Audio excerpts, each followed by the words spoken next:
اور تب یہ ان کی جان چھوڑے یا عورتوں کو اس لیے روک رکھتے کہ یہ مر جائیں گے، تو یہ روکنے والے لوگ ان کے وارث بن جائیں۔ الغرض وہ عورتیں ان کے ہاتھ میں بالکل مجبور ہوتی ہیں اور اپنے اختیار سے کچھ بھی نہ کر سکتے تھے۔ اس رسم کو مٹانے کے لیے یہ آیت نازل ہوئی تاکہ جو مہر تم نے انہیں دیا تھا اس میں سے کچھ لے لو۔ حضرت عبداللہ بن عباس رضی اللہ تعالیٰ نے فرمایا، یہ آیت اس شخص کے متعلق ہے جو اپنی بیوی سے نفرت رکھتا ہو اور اس کے ساتھ بدسلوکی اس لیے کرتا ہو کہ وہ پریشان ہو کر مہر واپس کر دے یا مہر معاف کر دے۔ اس سے اللہ تعالیٰ نے منع فرما دیا۔ ایک قول یہ ہے کہ لوگ عورت کو طلاق دیتے، پھر رجوع کر لیتے، پھر طلاق دیتے، اس طرح عورت کو معلق لٹکا ہوا رکھتے، وہ نہ ان کے پاس آرام پا سکتی اور نہ دوسری جگہ شادی کر کے گھر بسا سکتی۔ اس کو منع فرمایا گیا ہے۔ یہاں جو حالات زمانہ جاہلیت کے بیان کیے جا رہے ہیں، ان پر غور کریں۔ کیا انہی حالات پر اس وقت ہمارا معاشرہ نہیں چل رہا؟ بیویوں کو تنگ کرنا، جبری طور پر مہر معاف کروانا، ان کے حقوق ادا نہ کرنا، ذہنی اذیتیں دینا، کبھی عورت کو اس کے ماں باپ کے گھر بٹھا دینا اور کبھی اپنے گھر میں رکھ کر بات چیت بند کر دینا، دوسروں کے سامنے ڈانٹ ڈپٹ کرنا، لت لتاڑنا، جھاڑنا وغیرہ۔ عورت بیچاری شوہر کے پیچھے پیچھے پھر رہی ہوتی ہے اور شوہر صاحب فرعون بنے ہو آگے آگے جا رہے ہوتے ہیں۔ عورت کے گھر والوں سے سرا ہٹا یا بیوی کے ذریعے نت نئے مطالبے کیے جاتے ہیں، کبھی کچھ دلانے اور کبھی کچھ دلانے کا۔ الغرض ظلم و ستم کی وہ کون سی صورت ہے جو ہمارے گھروں میں نہیں پائی جا رہی؟ اللہ ذوالجلال کرے کہ قرآن کی آیتیں ان لوگوں کو سمجھ آ جائیں اور وہ اپنے اس بری روش سے باز آ جائیں۔ نیز ان آیتوں کی روشنی میں وہ لوگ بھی کچھ غور کریں جو اسلام سے شرمندہ سے رہتے ہیں اور ڈھکے چھپے الفاظ میں کہتے ہیں کہ اسلام میں عورتوں پر بہت سختیاں ہیں۔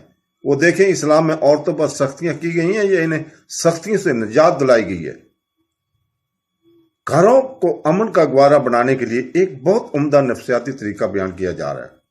بیوی کے حوالے سے فرمایا کہ اگر بد خلقی یا صورت اچھی نہ ہونے کی صورت سے اور تمہیں پسند نہ ہو تو صبر کرو اور بیوی کو طلاق دینے میں جلدی نہ کرو، کیونکہ ممکن ہے کہ اللہ تعالیٰ اسی بیوی سے تمہیں ایسی اولاد دے جو نیک اور فرمانبردار ہو، بڑھاپے کی بیکسی میں تمہارا سہارا بنے۔ یہ طریقہ صرف میاں بیوی کے تعلقات میں نہیں بلکہ زندگی کے ہزاروں معاملات میں کام آتا ہے۔ اس طریقے کو مثبت ذہنی سوچ کہتے ہیں، یعنی اگر کسی کام یا چیز میں خرابی کی صورت پائی جا رہی ہے تو اس کے اچھے پہلوؤں پر غور کر لو۔ ہو سکتا ہے کہ اچھے پہلو زیادہ ہوں یا اچھا پہلو زیادہ فائدہ مند ہو۔ مثلا کسی کی بھی بیوی بدصورت ہے لیکن اس سے آدمی کو نیک اولاد حاصل ہے، یا اگر بدصورتی کو گوارا کر لے تو اس کی زندگی امن سے گوارا ہوگی۔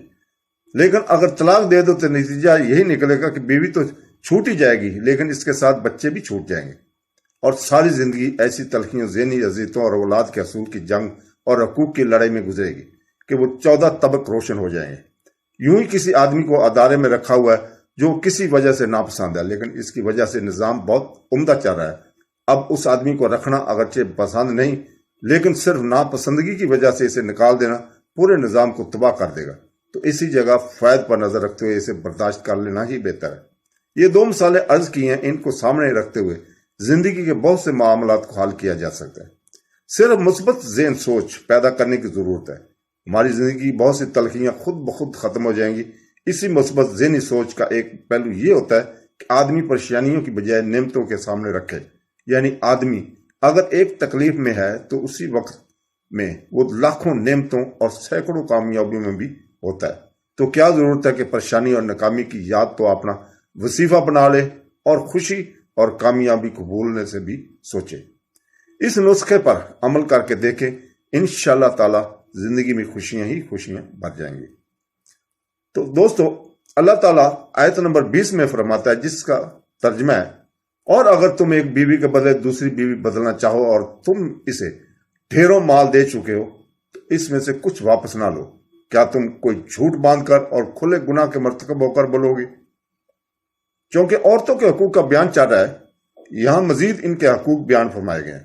چنانچہ ارشاد فرمایا کہ اگر تمہارا ارادہ بیوی کو چھوڑنے کا ہو تو مہر کی صورت میں جو مال تم اسے دے چکے ہو تو اس میں سے کچھ واپس نہ لو۔ اہل عرب میں یہ بھی طریقہ تھا کہ اپنی بیوی کے علاوہ کوئی دوسری عورت انہیں پسند آ جاتی تو اپنی بیوی پر جھوٹی تہمت لگاتے تاکہ وہ اس سے پریشان ہو کر جو کچھ لے چکی ہو واپس کر دے اور طلاق حاصل کر لے۔ اسی کو فرمایا کہ تم نے بہتان اور گناہ کے ذریعے ان سے مال لینا چاہتے ہو، یہ حرام ہے۔ البتہ یہ یاد رہے کہ سورہ بقرہ کی آیت نمبر 229 کی تفسیر میں وضاحت ہے کہ ہم خلا اور دیگر صورتوں میں مال لینے اور نہ لینے کی صورت میں بیان کر چکے ہیں، اس کا مطالعہ بھی یہاں کر لینا چاہیے۔